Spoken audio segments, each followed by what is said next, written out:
Sand ఇటు మునేరు రివర్లో అలానే కృష్ణానది పరివాహ ప్రాంతంలో వందలాది లారీలు ప్రతిరోజు కూడా లోడ్ చేసుకొని డైరెక్ట్గా చెక్ పోస్ట్ ప్రాంతాల్లోనే 9 చెక్ పోస్టులు ఉన్నాయి. 9 చెక్ పోస్టులో 3 చోట్ల మాత్రమే పోలీసు ఉంటున్నారు. మిగతా 6 చెక్ పోస్టులో కూడా పోలీసు నియంత్రణ ఎక్కడ లేదు.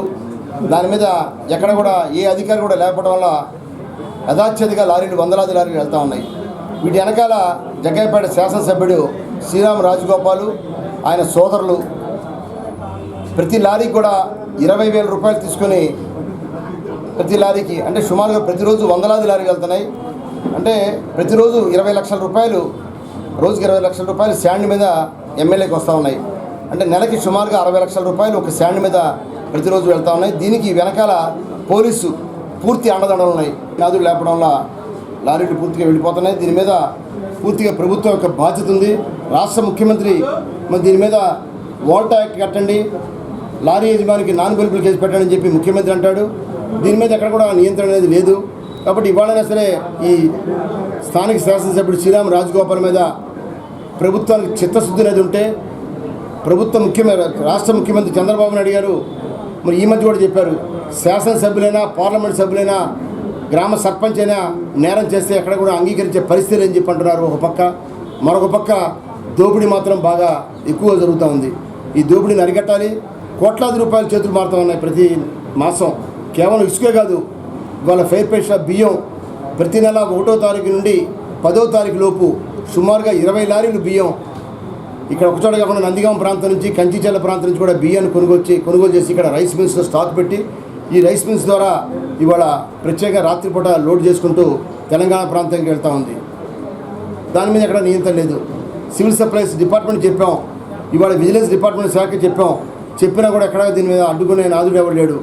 అలానే మొన్న తహసీల్దార్స్ పుష్కరాల సమయంలో మంచి తహసీల్దార్స్ ఉన్నారు. జగ్గయ్యపేట తహసీల్దార్ ఆనెస్ట్ తహసీల్దార్ ఆయన, అటువంటి తహసీల్దార్ని ఆయన ట్రాన్స్ఫర్ చేశారు. మా మాట వింటలేదని చెప్పి ఆ తహసీల్దార్ని ట్రాన్స్ఫర్ చేశారు. ఇవాళ జగ్గయ్యపేట వత్సవాయిలో తాత్కాలిక తహసీల్దార్స్, ఇవాళ ఇన్ఛార్జ్ తహసీల్దార్స్ ఉన్నారు, ఇన్ఛార్జ్ ఎండిఓస్ ఉన్నారు. దానివల్ల ఎవరు కూడా దీని మీద యాక్షన్ ఎక్కడ లేదు. దానివల్ల వీళ్ళు పూర్తిగా దొంగిలించుకోవడం, ఇవాళ దోపిడీ చేయడం చాలా ఎక్కువగా అయిపోయింది. దీని మీద వెంటనే ప్రభుత్వం చర్య తీసుకోవాలి. దీని మీద జగ్గయ్యపేట నియోజకవర్గంలో జరుగుతున్న దోపిడీ, శాండు, బియ్యం, గుర్కా వ్యాపారానికి హద్దులు లేకుండా పోయింది.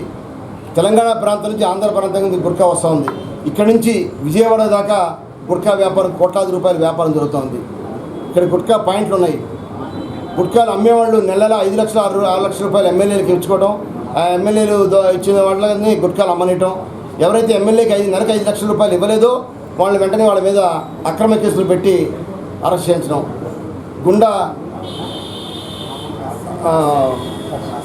కాసే అంటే దీని మీద చర్య తీసుకోవాలి. దీని మీద ఏదైనా ఎంక్వైరీ అనేది వేయాలి, స్పెషల్ ఎంక్వైరీ వేయాలి. పోలీస్ కాకుండా సిబిసిఐడి రాష్ట్ర పరిరక్షణలో ఉన్న సిబిసిఐడి ద్వారా కానీ ఎంక్వైరీ చేసి ఇక్కడ కోట్లాది రూపాయలు ఎవరి ద్వారా చేతులు మారినాయి, ఎవరికి వెళ్ళిన కోట్లాది రూపాయలు, ఇందులో వాటాలు ఎవరికి ఉన్నాయి, ఎమ్మెల్యేగా ఉంటూ ఎమ్మెల్యే కూడా ఇంకెవరైనా వాటాలు ఇస్తున్నాడా అది కూడా తెలుసుకోవాల్సిన అవసరం ఎంతైనా ఉందని చెప్పి దీని మీద వెంటనే నిగ్గు తేల్చాలని చెప్పి మేము డిమాండ్ చేస్తున్నాం.